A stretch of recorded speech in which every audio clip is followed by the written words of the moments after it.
Boa noite, meus irmãos e irmãs. Feliz aniversário, parabéns pelos 89 anos. Que alegria fazer parte dessa festa. Jubileu de Figueira. Obrigado, pastor Josias, Fanny, pastor Egileno, Edinho e banda, Roberto Diamanso, amigo, poeta, inspiração para o nosso coração. Que alegria estar com vocês. Eu recebi um grande presente. Eu vim com a minha família, meu irmão mora aqui, é professor na universidade, a minha cunhada também, Valéria, obrigado pela acolhida. E a gente fez um aniversário surpresa, que não foi tanto surpresa, para o meu filho Lucas, de 8 anos, agora há pouco. Um bolo do Flamengo, assim, nem sei como é que está o jogo, mas não olha não, deixa isso quieto. E a gente celebrou, e eles estão lá grudados com o tio Rodrigo, com o primo Davi. E eu estou aqui sendo presenteado de poder estar com eles e de poder viver com vocês esse tempo. Obrigado, Tom, pela acolhida. E eu hoje vou fazer 2 pedidos que eu nunca fiz na vida. Na vida eu nunca fiz. O primeiro pedido é para voltar ano que vem para pregar nos 90 anos, em algum momento, porque eu vou ficar devendo um sermão para vocês. Por que isso? Eu nunca pedi para pregar em lugar nenhum na vida, estou pedindo agora esse presente, essa clemência de vocês. Porque eu passei hoje o dia com 2 sermões no coração. Um sermão no livro de Ruth e um sermão em Atos 16. Até que eu tomei uma decisão assim, falei, é Atos 16 mesmo. E aquilo foi clareando. Aí chega aqui, Diamanso vai e canta a canção sobre Ruth, Noemi. Eu falei, meu Deus, a confusão voltou, né? E a gente tem uma coisa assim de espiritualizar tudo, né? Eu estava na igreja do pastor José Carlos em Brasília, e aí eles me contaram que receberam lá um pastor há alguns anos seguidos. E todo ano o pastor chegava e dizia, irmãos, eu tinha um sermão para pregar, mas no caminho Deus mudou tudo no coração. E aí eles falaram para mim assim, ó, você não vai dizer isso no púlpito não, rapaz. Você prega o sermão que você já está pronto. Porque eu cheguei aqui e estou com 2 sermões. Então o primeiro pedido é para eu voltar uns 90 anos e pregar, porque eu estou devendo um sermão para vocês. Nosso pastor está ali e ele vai julgar se eu posso voltar. Mas o segundo pedido é para a gente tomar decisão juntos. Somos uma igreja batista. Então eu não posso convocar uma assembleia, mas eu vou pedir a autorização do pastor Josias. Não é uma assembleia, mas é uma votação aqui. Assim, lá no livro de Ruth é um consolo para o nosso coração. É da amargura para a doçura. Porque gente amarga não cumpre a missão do reino de Deus, gente amarga não dá conta de construir uma igreja viva, muito menos uma comunidade de salvação. Então esse é o esboço lá de Ruth, que na verdade o nome é de Ruth, mas a grande personagem é a sua sogra Noemi. Mas lá em Atos 16, é um impulso para a missão. E é um negócio assim, é uma visão, e vai para a Europa, Filipos, e eu leria, se vocês toparem ficar com o primeiro sermão, eu não deixaria de ler Atos 16, 28, na nova versão transformadora, que diz assim, ó, porém, Paulo gritou, não se mate, estamos todos aqui.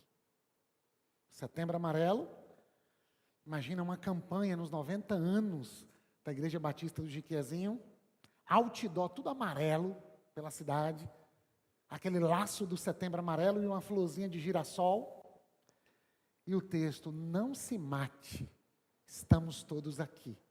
É comunidade da salvação, é igreja viva. Então, a decisão é nossa, Ruth ou Atos 16? Quem está com Ruth, levanta a mão.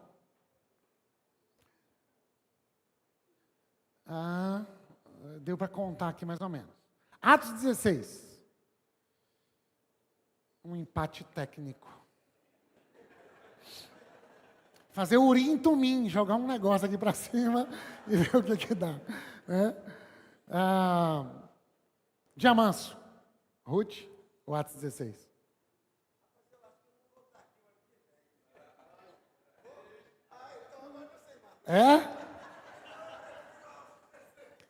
Rapaz. Atos 16. Eu estou com vontade de pregar em Ruth.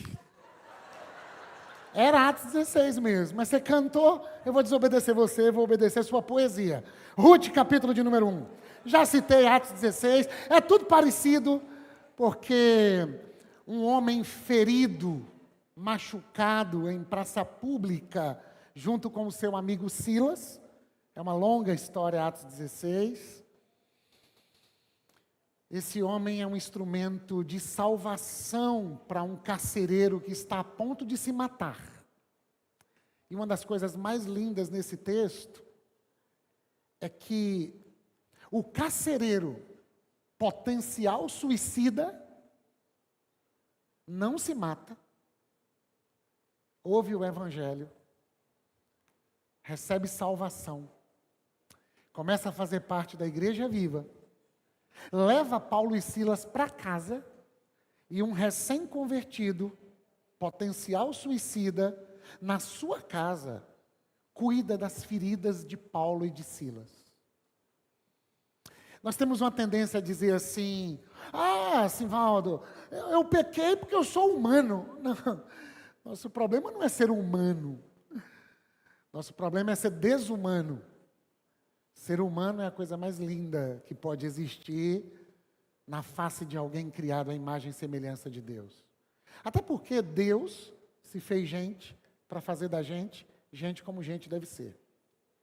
Paulo e Silas, cheios de humanidade, tiram a camisa e dizem: cuida da gente, carcereiro. E já que eu não vou pregar em Atos 16, eu queria deixar só isso aqui. Quais são as suas dores, nas quais você se ancora e as usa como justificativa para não fazer parte da missão de Deus? Eu escrevi uma frase uma vez que é assim: nós potencializamos as nossas justificativas para legitimarmos a nossa mediocridade. Mas agora nós estamos com Paulo e Silas feridos, salvando um homem carcereiro, funcionário do Império Romano, que tinha a função de mantê-los presos no cárcere inferior. Ou seja, a dor de Paulo e Silas não os impede de serem comunidade da salvação para um homem que vai se matar. Guarda essa. Deus fez obra social antes de anunciar o evangelho. Porque tem uma discussão, né? A igreja tem que pregar o evangelho ou fazer a obra social. Deus fez obra social antes de anunciar o evangelho. Porque os nossos pais pecaram e deveriam morrer. Porque escolher se divorciar de Deus é pular da vida. Quando eles se rebelam contra Deus, eles pulam da vida. E eles deveriam morrer. Deus, graciosamente, como um pai, estende a mão e diz: eu vou deixar vocês vivos. É o grito de Paulo: não se mate, nós estamos aqui. Só pode acreditar no evangelho quem está vivo. A igreja, que é a comunidade da salvação e a igreja da vida, ela quer que todos vivam. Jequié virou notícia no Brasil todo, o número de homicídios aqui nessa cidade. Qual é o lugar da igreja?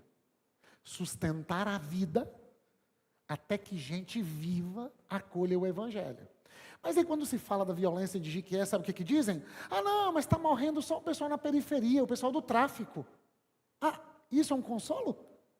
O carcereiro não pode morrer. E Paulo e Silas, feridos, sustentam a vida e depois anunciam o evangelho. Deus faz obra social para manter a vida, e só gente com a vida vida biológica, pode experimentar a vida plena, zoe, vida abundante. Agora, essa gente que agora tem vida, o carcereiro, há minutos antes ele seria um suicida. Agora ele cuida das feridas de Paulo e Silas. Resumo do longo sermão de Atos 16 é que a sua dor não se torne a sua justificativa para enterrar o seu dom. Mas que da sua dor brote o dom Porque no Evangelho, nós somos fortes quando estamos fracos. O poder se aperfeiçoa na fraqueza. Ele confiou os tesouros dele a vasos de barro que somos nós, para que a excelência não seja nossa, mas seja sempre dele. Então, assim, ainda que você esteja na noite escura da alma, eu acolho você em oração. Mas eu desafio você, e agora chegando no texto de Ruth, a não permitir que a amargura roube sua doçura e que a amargura sepulte a beleza, o encanto e a doçura que Deus colocou dentro de você. Quando a gente descobre a nossa vocação, e eu entendo por vocação, e aprendi com um amigo, que vocação é o jeito que Deus aparece no mundo através de você. A maneira como Deus aparece no mundo através de Diamantha é tão bonita, é tão distinta, é tão maravilhosa. Como é que Deus aparece no mundo através de você? Eu quero parabenizar o pessoal da comunicação da igreja. O pessoal trabalha com um sorriso, com uma instrumentalidade, que eu fui assistir o culto de ontem à noite. Perdi o sono à noite assistindo o culto de ontem. Mas eu não fiquei olhando para o sermão, não, porque o sermão ontem foi meio embaraçado, assim. O que eu gostei foi, assim, dessa comunicação trabalhando. E alguém pode ver Deus através da vida de gente com um celular e uma câmera na mão. Como é que as pessoas veem Deus através da sua vida, meu irmão, minha irmã? A minha vocação, eu descobri que é despertar a sua. Simvaldo, qual é a sua vocação? Despertar a sua. Eu tenho um compromisso com a esperança. A vocação costuma emprestar sentido para a vida. A vocação costuma, mesmo no cárcere inferior, a gente preso a um tronco e a gente dizendo, Senhor, não estou entendendo nada, mas como é que o Senhor pode aparecer aqui em Filipos, na primeira cidade que ouviu o Evangelho em solo europeu? Como é que o Senhor pode aparecer aqui? Aí eles cantam à meia-noite, e daqui a pouco você conhece um pouquinho da história. Deus aparece para um potencial suicida no dia mais difícil de uma dupla vocacionada por Deus. Eu termino essa introdução citando a Fernanda Montenegro e a Fernanda Torres. Porque a Fernanda Montenegro disse assim: quem descobriu a vocação resolveu a metade dos problemas da vida. Que coisa maravilhosa. Como é que Deus aparece no mundo através da minha vida? Isso empresta sentido para a minha existência e abençoa o meu mundo. Palavras de Desmond Tutu, arcebispo da cidade do Cabo, Prêmio Nobel da Paz, que serviu junto com Nelson Mandela na luta contra o regime do apartheid. Trabalhar é cooperar com Deus para colocar ordem no caos. Viver a vocação é dizer, como é que o Senhor conta comigo hoje, Senhor, para colocar ordem no mundo? E aí eu costumo repetir assim, melhor do que contar com Deus é ser por Ele contado. Olha que negócio bonito. É porque é bom acordar de manhã, as misericórdias do Senhor se renovaram e elas são a causa de não sermos consumidos. Mas isso 90% dos brasileiros sabem. Porque 90% dos brasileiros dizem ser cristãos. Embora 10% já não congregam mais, 80% religiosamente frequentam um templo religioso. Ou seja, eles contam com Deus. Só que não é isso que é legal. O mais legal é alguém acordar de manhã dizendo, Senhor, eis-me aqui, como é que o Senhor conta comigo? Lembra de Maria, uma adolescente, dizendo, Senhor, está meio estranho esse negócio, eu sou uma menina virgem, impotente, eu não sei fazer bebê, eu não dou conta do recado, mas faça em mim conforme a tua vontade. Ou seja, conta comigo, a despeito da minha impossibilidade. Melhor do que contar com Deus é ser por Ele contado. Voltemos a Fernanda Montenegro e Fernanda Torres. Fernanda Torres é indicada ao Oscar, estando em Portugal, e faz uma chamada de vídeo para manhã. Manhã, Fernanda Torres, com Fernanda Montenegro, com seus 90 anos de idade. E aí ela diz, mãe, eu fui indicada. Mãe, que parece que a história está se repetindo, mãe. E ela conta em entrevista ao jornal Hoje, que a mãe olhou nos olhos dela na chamada de vídeo e disse, minha filha, quando a gente tem uma vocação, isso é uma coisa inarredável. Não dá para voltar atrás. Então, leiamos o Evangelho no Antigo Testamento, Ruth, capítulo de número 1, e eu espero que você que votou no outro sermão não saia frustrado comigo, mas se ficar eu volto nos 90 anos e eu prego Atos 16, se o pastor da igreja permitir. Ruth, capítulo 1, a partir do verso 1. Nos dias em que os juízes governavam Israel. Quais dias? 1000 anos antes de Cristo. Tempos estranhos, de apostasia, de abandono daquele que é a fonte de água viva, e esse povo está o tempo todo cavando cisternas rachadas que não retêm as águas. O que houve nesse tempo? Houve grande fome na terra. Não se sabe quem escreveu esse texto. Atribuem a Josué, mas não é muito provável. Não se sabe a autoria. Tudo indica que ele é escrito no período dos reis, fazendo menção ao período em que Israel era governado pelos juízes. Inclusive, tudo indica que é escrito no período dos reis, porque o tempo dos reis está tão complicado que há uma saudade do período dos juízes, em que eles acreditavam que o próprio Deus reinava sobre Israel. Mas houve fome na terra. Por isso, um homem deixou seu lar em Belém de Judá. Belém significa casa do pão. Casa do pão. Houve fome na casa do pão. Que contradição de termos. A casa do pão não tem pão, tem fome. E ele foi morar na terra de Moabe. Ai, o texto bíblico é tão rico. Eu não sei se você tem o costume de, ao estar na internet, assim, site, quase ninguém abre mais um site. Mas geralmente um site de notícias, você vai lendo, aí tem um negocinho chamado hiperlink. Não tem? O que é um hiperlink? É assim, quando cita alguma coisa assim, não sei o que, não sei, o Holocausto. Aí ele fica azulzinho, e se você clicar nele, ele vai te levar para uma outra página que vai explicar o que é o Holocausto. A Bíblia tem um monte de hiperlinks. Foram para a terra de Moabe. Moabe está de azulzinho. Você tem que clicar. Quem é esse danado desse Moabe? Sabe quem é Moabe?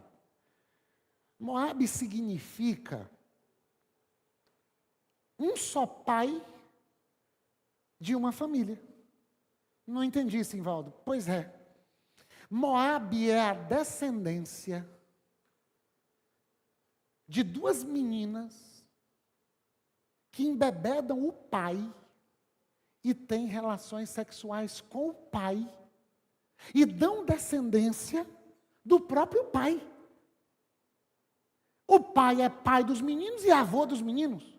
Moabe significa um só pai de duas famílias.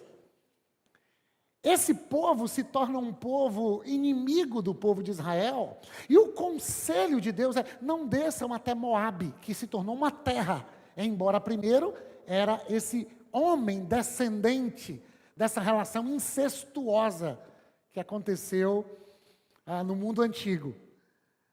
Só que faltou pão na casa do pão. Um homem tem que descer a Moabe, levando consigo sua esposa e 2 filhos. Quem é esse homem? Quem é esse homem? Pergunta para o texto. O texto responde. O homem se chamava Elimeleque e a esposa Noemi. Os filhos se chamavam, isso aqui eu vou precisar que você repita, para você jamais colocar esse nome nos meninos, mas se tiver algum Malom e Quilion entre nós, Deus abençoe, quero te dar um abraço no final e a gente pedir a graça de Deus sobre nós. Então assim, os filhos se chamavam Malom e Quilion, eram efrateus de Belém de Judá. Quando chegaram a Moabe, estabeleceram-se ali. Vai ficar triste o texto. Elimeleque morreu e Noemi ficou com os 2 filhos. Uma terra estranha, dos moabitas, viúva, pobre e com 2 filhos. Mas eles se casaram com mulheres moabitas que se chamavam Ruth e Orfa. Pode dizer comigo, Ruth e Orfa. Cerca de 10 anos depois, Malom e Quilion também morreram. Oh, meu Deus. Igreja Viva, Comunidade da Salvação. Que texto é esse, pregador? Noemi ficou sozinha, sem os 2 filhos e sem o marido. Você sabia que a solidão é um tema de saúde pública, né? Reportagem da Folha de São Paulo dessa semana é que a solidão deve ser tratada como um problema de Estado. A solidão é o maior problema de saúde pública do mundo atualmente. A demência e o Alzheimer têm uma profunda ligação, a partir de estudos, com a solidão. Você acredita que no Brasil nós já temos mais idosos do que adolescentes de 14 a 17 anos? Você sabe que no Brasil, quando tem férias ou feriado, o número de internamentos de idosos dobram no nosso país? E os estudos mostram que familiares deixam os idosos mal cuidados para serem internados no Serviço Público de Saúde, para que eles possam ter um tempo de férias ou de feriadão. Mais de 50% da violência sofrida por idosos dentro de casa acaba sendo executada pelos filhos, e apenas 1,7% executada por cuidadores. Noemi é uma senhora em terra estranha, pobre, viúva e agora sem filhos. E o texto termina esse primeiro bloco dizendo: ela ficou sozinha, sem os 2 filhos e sem o marido. Vamos lá, a gente precisa de poder de síntese hoje à noite. Elimeleque significa o Senhor é rei. Imagina uma mulher casada com um homem, e toda vez que ela vai dar bom dia, eu não sei como é que você chama, assim, seu cônjuge, a pessoa com quem você é casado, eu não sei como é o seu nome. E o nome na tradição de Israel é mais do que o jeito pelo qual eu sou tratado pelas pessoas, ou a forma como elas me chamam. O nome na tradição de Israel é quase que uma profecia, é quase que um apontamento para um destino. Só o pastor Josias para explicar o porquê disso na tradição de Israel. Então, nasce um bebezinho, como é que a mãe olha e diz assim: menino danado, nasceu grudado no calcanhar do irmão, vai se chamar Jacó, danado, safadinho, trapaceiro, enganador. Como é que a mãe faz um negócio desse? Agora, Adão significa terra, ou seja, você vai morrer e vai voltar para o pó. Salomão significa paz, o único rei da história de Israel que nunca precisou ir para uma guerra. Como é que a mãe sabia e o pai sabia? Jesus, o Salvador.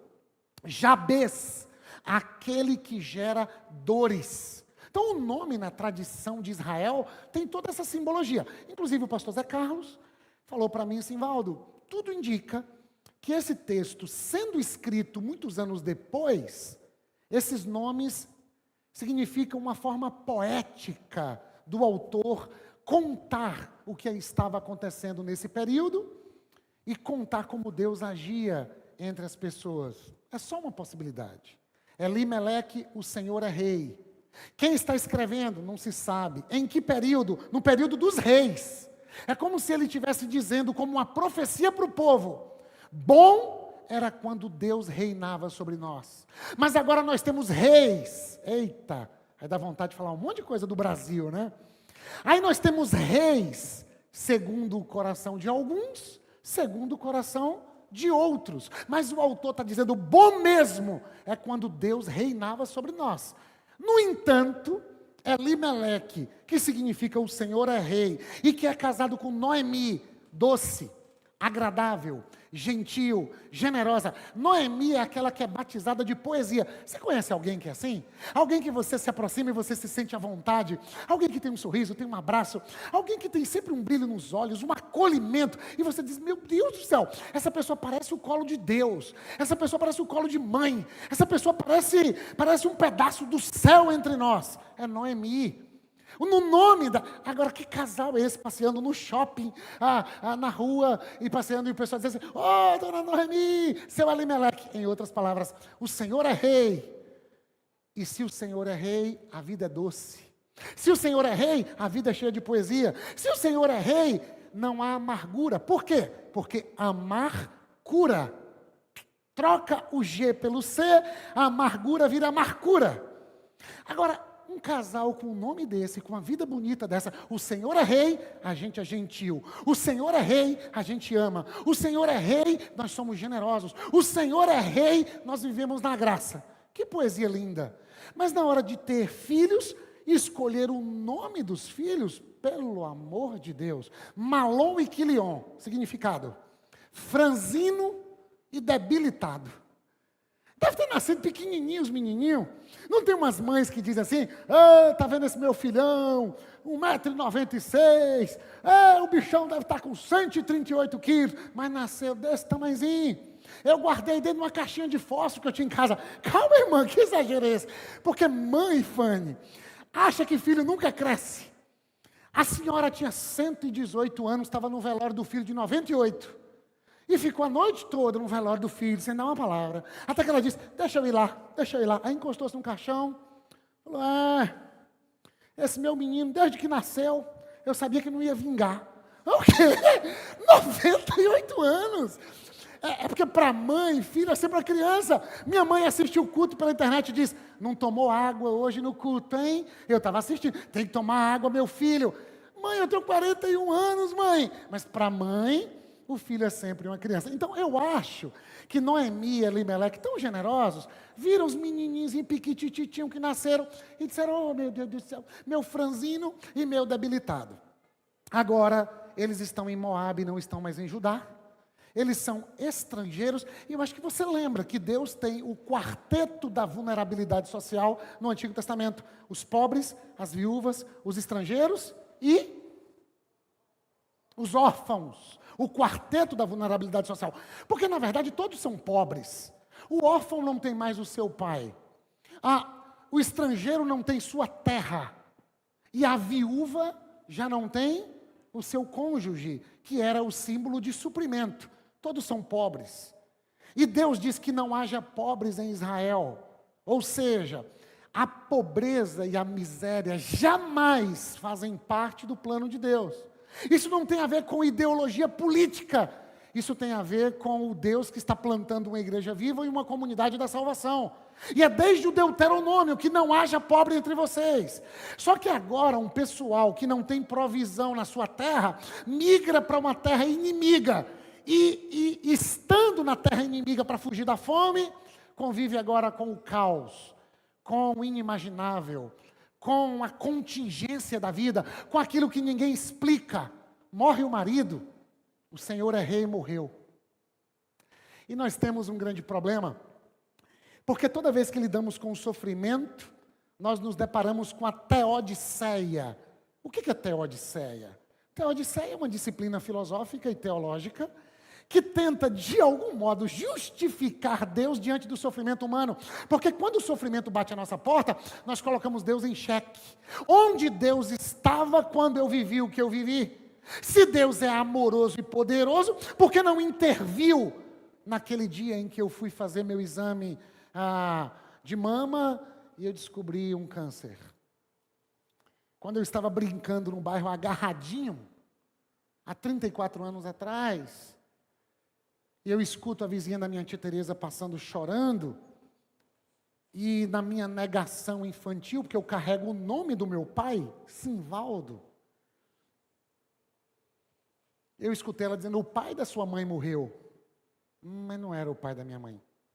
Eu chorei horas, eu voltei para a conquista de Jiquié, chorando pelo meu avô João, pai da minha mãe, porque eu não conhecia o pai do meu pai. Quando eu chego numa capelinha, numa igreja católica no bairro Brasil, está o meu avô na porta e eu com 6 para 7 anos, entrei em parafuso. Falei: como é que meu avô morreu? Eu chorei pelo meu avô o tempo todo e meu avô está aqui na porta.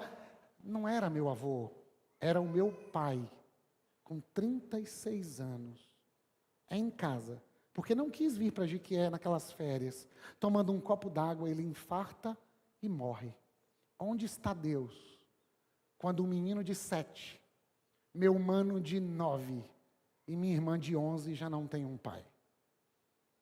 Tem uma mãe, pobre, numa casa velha, e que tem que ser dopada no velório, porque disseram que o corpo do meu pai estava quente. Minha mãe desesperada. Eu passei a minha vida toda, pastor Josias, sonhando que meu pai voltava e batia na porta, a vida toda. E dizia, eu voltei, eu não morri não. Eu fiz uma viagem longa e eu voltei. E ele nunca voltou. Outro dia eu cheguei em casa e meu filho estava chorando. Falei, o que, filho? Eu queria ter conhecido o vovô Simvaldo. Ô, filho, onde está Deus diante da orfandade? Onde está Deus diante da viuvez? Onde está Deus diante dos refugiados climáticos, os estrangeiros por força da violenta política extremista que assola o nosso mundo e o nosso tempo? Deixaram Belém de Judá e agora enfrentam o luto em Moabe. A pergunta é, do que vale ter pão e ter provisão, se quem eu amo não está comigo? Como celebrar uma igreja viva e uma comunidade de salvação sem ter os lutos elaborados?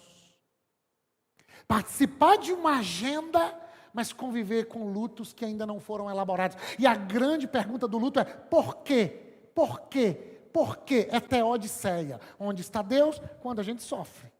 E Noemi caiu nessa cilada. Da doçura para a amargura. Se você continuar lendo o texto, ela diz, eu vou voltar para Belém, porque Deus veio com auxílio a Belém e tem pão lá. Mas eu vou voltar sozinha e não me chamem mais de Noemi. É curioso que quando a gente confunde a imagem do alto e do autor da vida, a nossa autoimagem é confundida. Olha que curioso. Ela diz, não me chamem mais de Noemi, me chamem de Mara. Por quê, dona Noemi? Porque o Todo-Poderoso trouxe desgraça sobre a minha vida. Mas pelo amor de Deus, na hora da angústia, você deveria buscar refúgio nele. Afinal de contas, ele é socorro bem presente na hora da angústia. Mas nós temos uma teologia positivista, em que parece que quando nós ganhamos um grande presente, a gente conta o testemunho dizendo, Deus esteve comigo, meus irmãos. Eu joguei na Loteria Federal e ganhei. Porque os crentes de agora jogam na loteria e pedem oração na igreja. Pastor, ora. Eu não sei se você soube da irmã que pediu oração assim por um casal na igreja. Falou, ora aqui, pastor. Pastor, mas quem é o casal? É o casal da novela, pastor. É da novela Eita Mundo Melhor. Eu queria tanto que eles ficassem juntos. Ora aí para eles ficarem juntos. Pelo amor de Deus, irmã.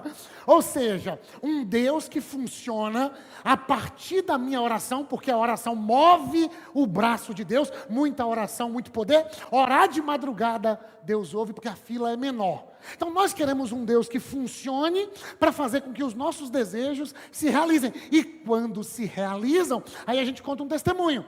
Mas quando a vida nos pega na curva, quando nós enfrentamos dores, onde está Deus? E quando eu confundo a imagem do alto, eu bagunço a minha autoimagem. Se o Todo-Poderoso, em quem outrora eu me refugiava e celebrava todo dia quando eu chamava meu marido pelo nome, eu dizia, o Senhor é rei. Se foi Ele que trouxe desgraça para a minha vida, eu não posso mais ser uma pessoa doce. Eu preciso ser uma pessoa amargurada. E isso tem um problema para a nossa igreja, que quer ser viva e comunidade da salvação. Porque se Deus é aquele que está jogando videogame, punindo quem fez a tarefa errada, e dando presentinho para quem fez a tarefa da melhor maneira, quem sou eu diante desse Todo-Poderoso? Manipulador da história, que fica brincando com a gente, ao ponto de alguém dizer assim, ô Simvaldo, rapaz, Deus matou seu pai para fazer você um pastorzão e pai de multidões. Com todo respeito, vai tomar banho, meu irmão. Vai tomar um banho no Evangelho e descobrir que Jesus de Nazaré nos livrou do medo do Deus Todo-Poderoso e nos colocou no colo do Pai Todo-Amoroso. Mas Noemi se atrapalhou na sua teologia. E ao se atrapalhar na sua teologia, ela bagunçou sua identidade e agora está amargurada. E você já entendeu, que você já conhece o texto? Só que ela diz, eu vou embora. E aí as noras dizem, mas a gente vai com a senhora.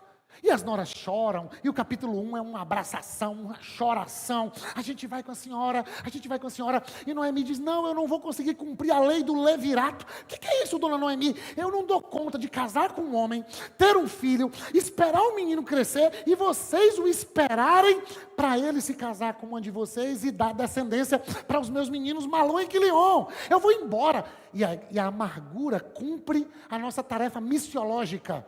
A amargura cumpre a nossa missão. A nossa dor bagunça o dom que recebemos e faz com que a gente enterre e sepulte a nossa vocação.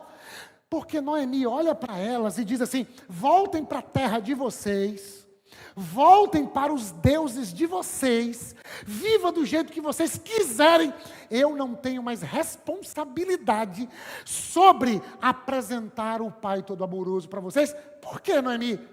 Ele trouxe desgraça para a minha vida. Então volta, se casem, sejam felizes. Aí órfã, o que significa órfã? Aquela que dá de ombro. Órfã significa aquela que faz assim, chora, se emociona, mas depois, então tá bom minha sogra, eu vou para a minha vida mesmo, tchau. O mundo religioso tem muito disso. A gente divide a nossa maior dor, aí alguém diz, minha irmã, que luta, hein? Vou orar pela irmã, Deus abençoe, vira as costas e sai. Não se mate, estamos todos aqui.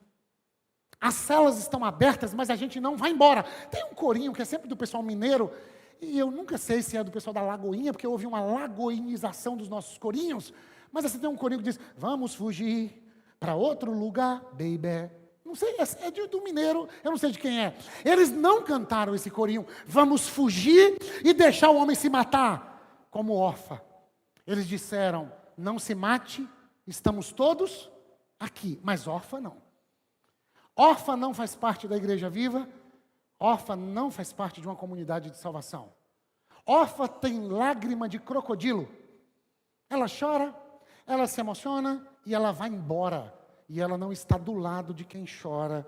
E ela não faz aflorar o dom em meio à dor, porque ela abandonou a vocação de mostrar Deus para quem outrora mostrava Deus, Noemi, mas agora está machucada na sua teologia, na sua identidade e na sua autoimagem. Mas Ruth é a pagã amiga. Ruth significa amiga.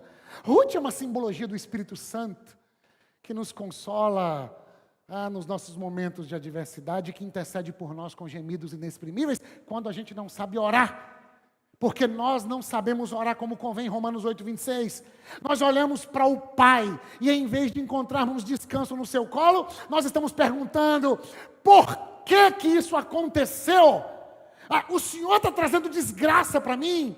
Aí você diz, mas eu aprendi com Jesus, Simvaldo. Eloi, Eloi, lama sabachthani. Meu Deus, por que me desamparaste? Jesus perguntou por quê e chamou o Pai de Deus uma vez na Bíblia, para que eu e você pudéssemos chamá-lo de Pai.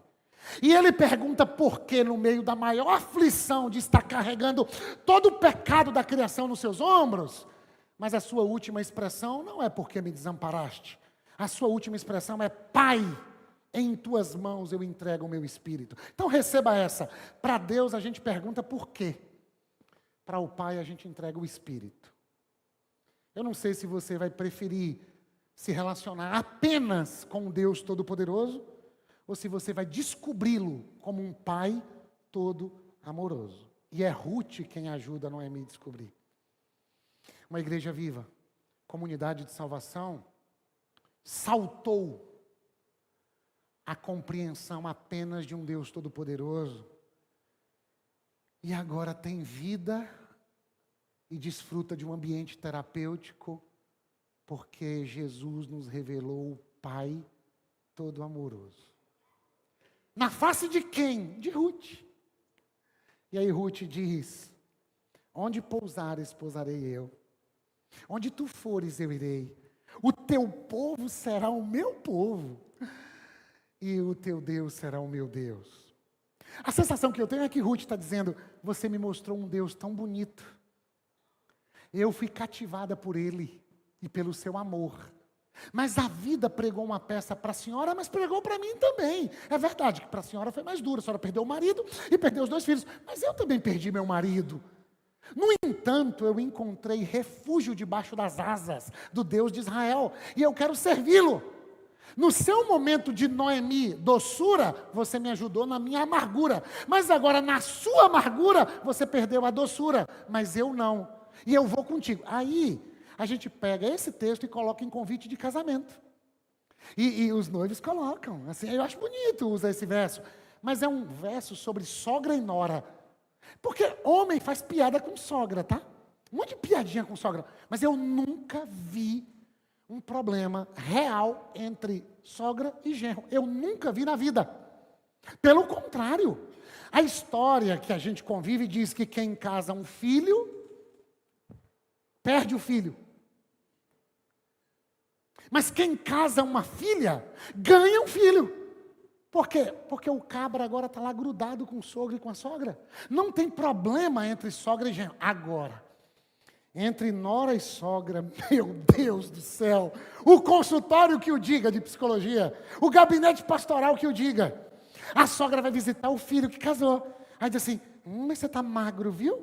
Que casa bagunçada é essa? Cadê fulana? Não está cuidando de você não, meu bebezinho? Aí fulana chega e diz, tira ela daqui, senão eu vou morder ela. E canta até a música assim, toma cuidado com o crente pitbull, ele é mais brabo que cobrar jaracuçu. Então assim, tem uma tensão. Então, eu não tenho tempo para falar disso. É bom a gente pregar sobre Noemi e Ruth, para gerar uma reconciliação, a igreja viva, a comunidade de salvação, nessa relação tão linda, tão maravilhosa, que quando é tensa, gera problema muito para o homem, tá? Porque o cara se sente numa guerra de forças entre a primeira mulher da sua vida e a segunda mulher da sua vida. Então se reconcilia, minha irmã. Dá para alguém dizer, fala a Deus. Então aqui não tem esse problema, obrigado, Senhor. Vamos continuar. Mas vale uma historinha engraçada, porque a partir de agora a gente vai chorar um pouquinho, tá? E eu termino o sermão. Só que eu prometo 63 vezes para terminar. Então assim, vamos lá. Um casal no interior aqui, perto de Jiquié, estou dando uma melhorada na história. Eles queriam se casar, fizeram tudo muito rápido, mandaram convite para a gráfica e da gráfica para o correio, 500 convites, e o primeiro tem que chegar para quem? Claro que para a sogra da nora. Como é que chega primeiro para uma pessoa e posta lá nos stories, nos rios, recebi o convite de fulano, e a sogra não viu? Então ela falou, o primeiro convite do correio vai para minha sogra, escolheu um verso bíblico, 1 João 4,18, minha gente, no amor não há medo, pelo contrário, o verdadeiro amor lança fora. Mandou para a gráfica, 1 João 4,18, faz assim, enrola. O primeiro vai com minha sogra com um monte de presentinho, porque eu preciso conquistar minha sogra, porque afinal de contas, eu estou tomando o filho dela para mim. Foi sábia. Mandou para a sogra recebeu, e já recebeu fazendo aquele vídeo ao vivo, Val. Transmitindo ao vivo. Gente, porque o nosso pessoal da terceira idade está dando show na rede social, está dando show no WhatsApp, inclusive tem um pessoal sem filtro, né? Que diz assim, meu Deus do céu, eu vi uma formiga tocando violão, meu filho, coisa mais linda que Deus está fazendo no mundo. Tem que ter um pouco de filtro, tem inteligência artificial, tem essas coisas. Mas ela fazendo a live e dizendo, gente, recebi aqui o convite em nome da minha nora, cheio de biscoitinho, cheio de coisa boa, um perfume para mim. Ai, gente, tem versículo bíblico. Oh, meu Deus, olha o verso aqui. João 4,18. Era 1 João 4,18. O pessoal da gráfica não entende de texto bíblico. Colocou João 4,18. Na verdade, você teve 5 maridos e o que você tem não é seu. Então, assim, cuidado com texto fora do contexto, porque pode virar um péssimo desfecho, tá? Então, voltando, Ruth segue com Noemi, chega em Belém de Judá. Acho que vale uma risadinha ainda, porque é a comunidade da salvação e uma igreja viva tem que ter alegria. Então, eu quero alegria nesse tempo para o meu coração. O jogador fez um gol jogando em Belém do Pará, e no intervalo o repórter entrou no campo e falou, fala da emoção de fazer um gol aqui em Belém. Aí o jogador falou, que alegria, fazer um gol na cidade que Jesus nasceu. Aí o repórter falou, não, Jesus nasceu em Belém de Judá, aqui é Belém do Pará. É tudo Belém, Jesus nasce em qualquer lugar. Então, eles voltaram para Belém, pastor Edileno, e Noemi, ao chegar, o pessoal começou a cantar. Noemi voltou, Noemi voltou. E ela disse, não me chame de Noemi. O Todo-Poderoso bagunçou minha vida. Eu estou amargurada. Agora eu queria lembrar que não é o seu nome que define você, tá? Porque você pode dizer assim, mas meu nome, o significado, Simvaldo, será que é o meu destino? Inclusive, na Nova Jerusalém, no céu, a gente vai receber um novo nome que só a gente vai saber. Uma pedrinha branca com um novo nome e só a gente vai saber. E eu suponho que lá vai estar escrito, você é a minha filha amada, a alegria da minha vida. Você é o menino do papai, a alegria do meu coração. Mas Noemi está amargurada. E ela está presa dentro de casa. Findou a alegria. Não está mais comprometida com a missão. Mas Ruth está dizendo, chegou a minha hora, porque a vocação é uma coisa inarredável. Empresta sentido para a minha vida, abençoa a vida do outro. Viver a vocação é cooperar com Deus para colocar ordem no caos que está diante dos meus olhos, e a minha sogra está no caos. Essa Ruth, amiga, quer viver sua vocação e quer agora mostrar Deus para Noemi, já que Noemi um dia mostrou Deus para ela. Capítulo 2, ela levanta e ela diz, minha sogra, eu vou colher. Deus veio ao socorro do povo, nós estamos aqui, eu não vou entrar nessa deprê, eu vou viver minha vocação. E aí o texto é engraçado, gente. Aí vocês pensam que eu sou um pastor mundano. Eu sou um crente, irmãos. Mas o texto fala umas coisas que eu tenho que lembrar de alguns corinhos do nosso tempo. O texto diz que tem um corinho. Esse também eu não sei se é do Logos ou se é do Catedral. O acaso vai me proteger enquanto eu andar distraído. O autor do texto, de quem é, irmã? Novo som? Aqui, ó. O autor do texto coloca aqui, minha gente, dizendo que, por acaso, Ruth entrou nas terras de Boaz. Hiperlink. Boaz. Quem é Boaz? O nome dele significa ligeiro e rápido. Eita, meu Deus, mas ele tinha que ter 3 horas para pregar. Porque Boaz é filho da dona do prostíbulo da cidade de Jericó, prostíbulo que acolheu os espias, quando estavam vendo a terra para conquistá-la. O exército daquele povo procurou os espias, e a mãe do Boaz, chamada Raabe, escondeu os espias. E Deus a abençoou, porque ela protegeu aqueles que estavam cumprindo a missão de Deus. Então, quem é a mãe do Boaz? Boaz é o filho da P. Entendeu? É o que a Bíblia está dizendo. Mas você não sabe quem é o pai de Boaz. Você não sabe de que descendência vem Boaz. Abre em Gênesis 38. Jesus é o leão da tribo de... Você sabe quem é Judá? Filho de Jacó. Pai de um menininho chamado outro Onã e o outro Selá. Gênesis 38. Se casa com uma mulher chamada Tamar. Só que faz alguma coisa estranha, e o texto é brusco assim. Diz que Deus tirou a vida dele. Texto difícil.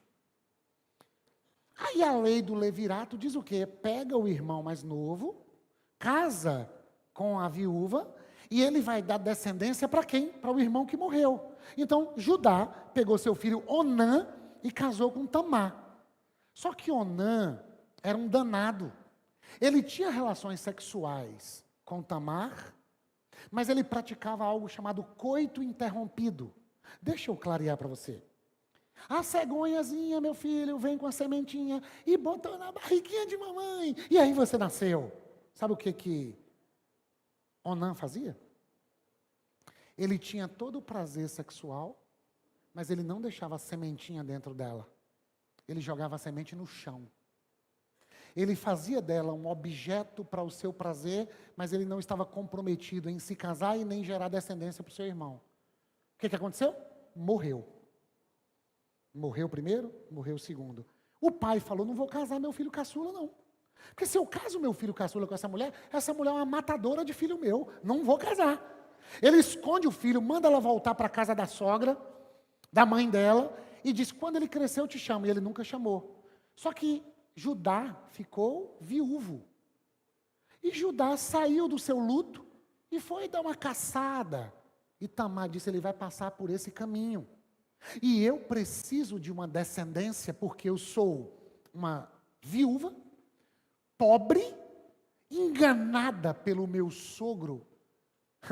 Como é que Jesus pode nascer de uma história dessa, gente? Por que você fica contando e gastando tempo com essas histórias, Simvaldo? É para te perguntar que história é a sua, qual é o seu nome e como é que Jesus pode nascer da sua história e da minha. Para você parar de dizer assim, eu estou amargurado porque aconteceu X e aí eu não consigo mais fazer Jesus nascer da minha vida. Eu abandonei minha vocação e Deus não aparece mais através da minha vida porque aconteceu isso comigo. Porque eu namorei com um rapaz que era igual que era igual Onã. Que pena, eu acolho sua dor. Mas você precisa ler 2 Coríntios capítulo 1, verso 3. Bendito seja o Deus e Pai de nosso Senhor e Salvador Jesus Cristo, o Pai de todas as consolações, que nos consola nas nossas aflições, para que com as consolações que temos recebido, possamos consolar a quem sofre. Tamar se veste de prostituta, fica no meio da rua, e quando Judá está passando, saindo do luto, Judá contrata a prostituta, tem relação com ela, ela engravida, e ele segue para sua caça, como se nada tivesse acontecido. Mas ela diz assim, mas não vai pagar? Aí ele diz, não, então fica aqui com as identificações minhas, que depois eu vou mandar o pagamento. E ele nunca manda pagamento, ele nunca aparece. Mas a notícia chega, Tamar, sua nora, está grávida. Sabe o que Judá mandou fazer? Vamos mandar matar. Ela é uma adúltera. Essa danada, traz ela para a praça para matar. E ela é levada para a praça. Aí ela diz, ok, vocês vão me matar, mas vocês poderiam matar também o pai da criança, o dono desses objetos. Quem era? Judá.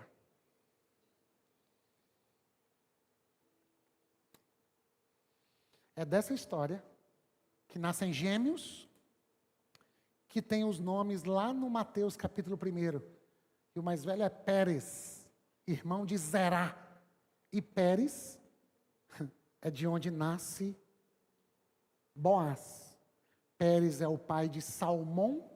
Salmão se casa com a prostituta Raabe e nasce Boaz. Ruth entrou na terra de quem? De Boaz. Boaz é o filho da P. Deveria fazer com Ruth o quê? O que faziam com a mãe dele. Mas que bom que a gente não precisa repetir a nossa história, minha gente. Que bom que o Evangelho redime o passado, ressignifica o presente e aponta para um futuro cheio de esperança.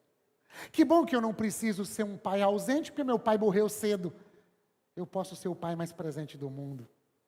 Que bom que o Evangelho pode abraçar seu coração, que um dia viveu uma dor da qual você não sabe falar, e o Evangelho pode dizer para você: perdoados estão os teus pecados e saradas estão as tuas feridas. Constrói de novo uma história de doçura. Essa é a comunidade da salvação, essa é a igreja da vida. Boaz é um sinônimo de o que o Evangelho faz na vida de um homem e na vida de uma mulher. Ele elogia ela, o tempo não permite. Ele dá ordens para os seus empregados: olha, deixem no talo das plantações a colheita, para que ela leve colheita. Ele olha para ela e diz: eu soube do que você fez, que o Senhor de Israel te abençoe. Parabéns, porque você buscou refúgio debaixo das asas do Senhor. E ela volta para casa. Estou terminando de verdade. Ela volta e Noemi diz: o Senhor foi favorável a você? Quando Ruth se levanta para viver a vocação, Noemi descobre que Deus é favorável de novo. E ela disse: onde é que você foi? Eu entrei por acaso na terra de seu Boaz. Noemi falou: na terra de Boaz? Boaz é parente próximo dos meninos. Boaz é descendente de Judá. Boaz pode ser um Goel, um resgatador. Então, hoje à noite, Ele vai estar na colheita. Eles tomam uns vinhos, eu vou dar uma melhorada no texto. Ele toma um vinho Dom Bosco e eles ficam alegrinhos. Olha o conselho de Noemi. Fica toda bonitona, joga esse cabelo para cima, mete um batonzão nessa boca, pega essa Carmen Steffens minhas aqui emprestada e vai à noite escondida ver ele e vai como uma tigresa. Sabe o que Noemi estava dizendo?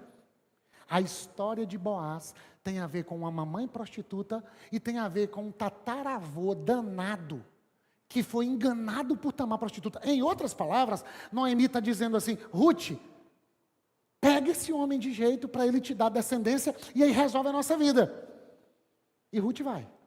E se assenta aos pés dele e levanta os pés dele. Ele sente aquele friozinho nos pés. Ai meu Deus, um frio que a gente nunca sente em Jequié. E ele diz: quem está aqui? Menina, o que você está fazendo aqui? Você não é a nora de Noemi, a viúva do Malom? Eu vim aqui. E tal. Ele falou: não, mas isso é perigoso, fica aqui, você pode ser molestada. Que homem, gente, que homem, meu Deus do céu. Volta para casa. Amanhã de manhã eu vou conversar com um parente mais próximo. Se ele não quiser comprar as terras, e se ele não quiser se casar com você, eu vou me casar com você, vou comprar terra, vou dar descendência. Ele procurou um cara que era parente mais próximo, e o cara disse: eu quero comprar terra. Ele falou: não, mas não pode só comprar terra, tem que casar com ela. O cara falou: não quero casar com ela. Aí tira o sapato, era uma lei da época, o fio do bigode, assinou o cheque, passou o pix, e acertou tudo. E aí terminei o sermão, capítulo 4. Boaz se casou com Ruth, que deu à luz a um filho chamado Obed, que significa aquele que louva. Dá um sol maior aí, a cidade sol, dá um sol maior. Eita, aquele que louva, nasceu. E o que Ruth fez com o menininho? Ruth pegou o menino e levou para Noemi tomar conta e colocou o menino no colo de Noemi. E as amigas de Noemi fizeram um cântico. Deus foi generoso com ela. Deus foi bondoso com Noemi. Deu para ela uma nora que é melhor do que 7 filhos. E agora Noemi não disse assim: não me chamem mais de Noemi. Noemi acolheu, voltar à doçura, voltar à beleza, voltar à bondade. Mas você não entendeu tudo? Quem é Obed? Obed é o pai de Jessé, que é o pai de Davi. E Jesus é o filho de quem? De onde Jesus nasce? De histórias marcadas pelo sofrimento como a minha e a sua. Mas nos encontramos na igreja viva do Evangelho de Jesus, que redime toda a criação e que reconta a nossa história e que diz: Simvaldo, o menino sem pai pode anunciar o pai todo amoroso. A mulher viúva pode pegar no colo o netinho que se fez filho. E hoje à noite, o presente que eu queria ofertar para essa igreja era colocar um menino no seu colo. Um filho nos nasceu. Um menino nos foi dado. O governo está sobre os seus ombros, e o seu nome será maravilhoso, Conselheiro, Pai da eternidade, Deus forte. Pregar o Evangelho é colocar o menino Jesus no seu colo e dizer para você: olha para ele e olha para a sua história. Aí você olha para a sua história e diz: meu Deus, minha história é uma bagunça. Aí você olha para ele e aí você diz: meu Deus, ele levou sobre si o nosso pecado. O castigo que nos traz a paz estava sobre ele, e pelas suas pisaduras nós fomos sarados. Ele me deu vida de novo, ele me salvou, ele me redimiu. E eu quero contar para todo mundo o papel da igreja. A Israel foi o ventre no qual Deus colocou o seu filho. Israel é o ventre que dá a luz ao filho para o mundo. Sabe quem é a igreja? A igreja é aquela que pegou o menino no colo, como Noemi, e sai por Jequié dizendo: eu tenho um menino para colocar no seu colo. A igreja é a Ruth pagã, que tendo um filho gerado pela graça de Deus, diz: esse menino é para mim, mas é também para o mundo todo. Posso contar uma história para a gente ir para casa? Curtíssima. Eu fiz uma pós-graduação em Gestalt terapia. É um ramo da psicologia. E o pessoal da psicologia, assim, meio avesso a essa coisa do Evangelho. E eu falei: eu preciso pregar o Evangelho aqui. Eu preciso colocar uma criança no colo dos meus colegas, Val. E aí, eu fiz uma coisa, Josias. O professor ia dando aula, era uma sexta-noite, sábado o dia todo. E eu ia pegando as palavras-chave, eu ia montando uma poesia. E a poesia era um resumo da matéria e terminava sempre com uma pitada do Evangelho. E aí eu separei uma poesia que eu fiz para o maior psicólogo, possivelmente do Brasil, até hoje. 90 anos, ex-padre, deixou a batina para se dedicar à psicologia, e ele tinha 86 anos. Fez 90 anos, e eu pedi uma autorização para ler minha poesia na festa Zenaide, de 90 anos dele. Olha a poesia que eu fiz para ele. Poetizando o Ponciano. O nome dele é Ponciano. Sem o outro, somos pura abstração. A pessoa humana é um ser grupal, um ser de e na relação. Ouvimos com os ouvidos, mas só escutamos com o coração. A abordagem psicológica é mais do que uma escolha, é uma vocação. A Gestalt terapia provocou e cativou o nosso coração. Jorge Ponciano é humano e profundo. Ensina que só é possível ser no mundo. Seu conhecimento é um oceano. Estamos mergulhando. Filósofo, teólogo e psicólogo de verdade. Pós-doutor, professor, pesquisador, supervisor, orientador, escritor, reticências do Instituto de Gestalt Terapia de Brasília e o fundador. Ufa! Quanta habilidade. 86 anos de self, um conceito da psicologia, vida e atividade. 12 bilhões e 500 milhões de ipseidade. Aí você pesquisa no Google para você descobrir. Obrigado pela cósmica e abundante generosidade. Então, toda aula eu terminava com uma poesia. Aí os colegas terminavam a aula e diziam assim, Sivaldo, e a poesia? Eu dizia assim, não, gente, poesia. Para quê? Sivaldo, poesia, poesia. Aí eu, poesia, uma pitadinha do amor de Deus, tentando colocar uma criança no colo dos meus colegas. Aí chegou uma professora de Belém do Pará, de nome Cíntia Lavrati, toda chique, elegante, e ela começou a dar aula e dizia, eu tenho um compromisso com a generosidade. Falei, que negócio bonito. E eu estava estudando o livro de Ruth nesse tempo. Falei, Belém do Pará, tem compromisso com a generosidade? Menina, parece Noemi, né? Belém, generosa. Até que ela pegou um livro e disse assim, gente, lancei meu novo livro, viu? Deixa eu mostrar para vocês, mas toda vez que eu lanço um livro é uma briga com a minha mãe. Por quê, professora? É porque meu nome é Cíntia Mara Lavrati Brandão. Mas eu não uso Mara, porque eu tenho um compromisso com a generosidade. Eu falei, meu Deus do céu, uma sessão espírita, Noemi voltou. Eu pensei, porque eu não uso Mara, porque eu sou generosa, e por que briga com a mãe? Porque minha mãe, quando recebe o livro, diz, por que não botou o Mara, menina? O Mara é tão lindo. Aí ela diz, mãe, é porque eu sou doce. É porque eu tenho um compromisso com a generosidade. Eu falei, gente, e não saía danada da poesia. Como é que faz uma poesia de um trem desse? E eu comecei a ficar nervoso, gente, na sala de aula. Porque foi chegando no final da aula, não tinha poesia, e uma vontade de pregar o evangelho e de anunciar o menino Jesus que redime a nossa história. Até que o momento ficou tenso, porque ela disse, ela é uma das maiores terapeutas de criança e adolescente do Brasil. Segue ela no Instagram. E manda o link do culto de hoje. Um beijo, professora. Ela disse assim, eu tive um pacientezinho que perdeu o avô.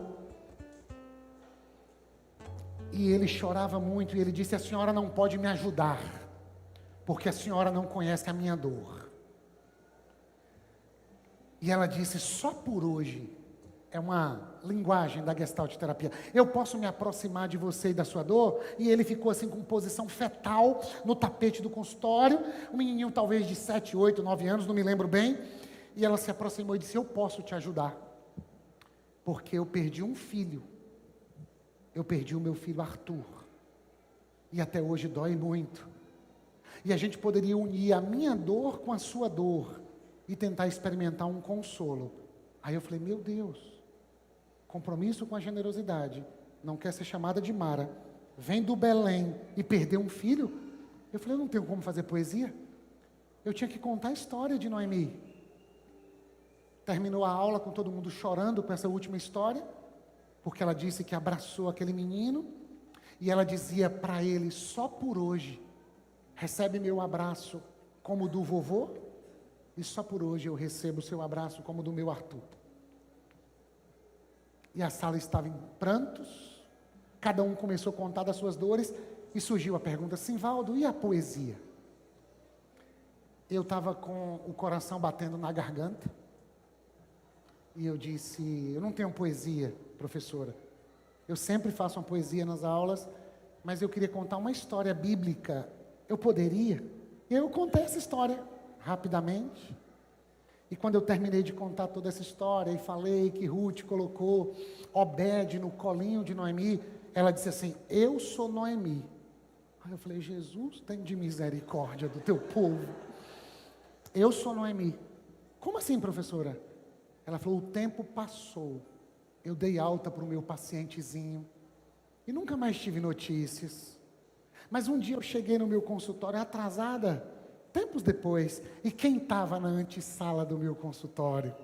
O meu pacientezinho, sua mãe, seu pai e um bebê no colo. E ela disse que chegou e disse: gente, vocês aqui, meu Deus, que bebê. Aí o menininho disse: tia, pouco tempo depois que a senhora me deu alta, a mamãe ficou grávida. E eu pedi, mamãe, se fosse um menino, se ela faria uma homenagem ao seu Arthur que partiu. E quando ela descobriu que era um menino, ela topou, tia, colocar o nome Arthur. E aí, tia, ele está grandinho já. Eu pedi, mamãe, para só por hoje deixar o nosso Arthur ser o seu Arthur. E a gente veio aqui hoje porque a senhora me ajudou tanto quando eu perdi o meu vovô, e eu queria ajudar a senhora que perdeu o seu Arthur. A senhora aceita, professora, só por hoje receber o nosso Arthur? Não é, mãe? E aquela mãe colocou aquele Arthur no colo da minha professora, e aquela aula terminou com ela dizendo: eu sou Noemi, na minha amargura, alguém me ofereceu doçura. E o final dessa aula foi lembrando do Deus que colocou Jesus no nosso colo. E a Igreja Viva pode ocupar uma sala de aula, e a comunidade de salvação pode ir para além do culto, do clero, do domingo e do templo, e a gente pode ocupar a vida e as ruas de Jequié, colocando o menino Jesus através dos nossos dons e talentos, para que muita gente, ao olhar para ele, tenha esperança de novo. Feliz aniversário, até os 90. Deus abençoe vocês, meus amores!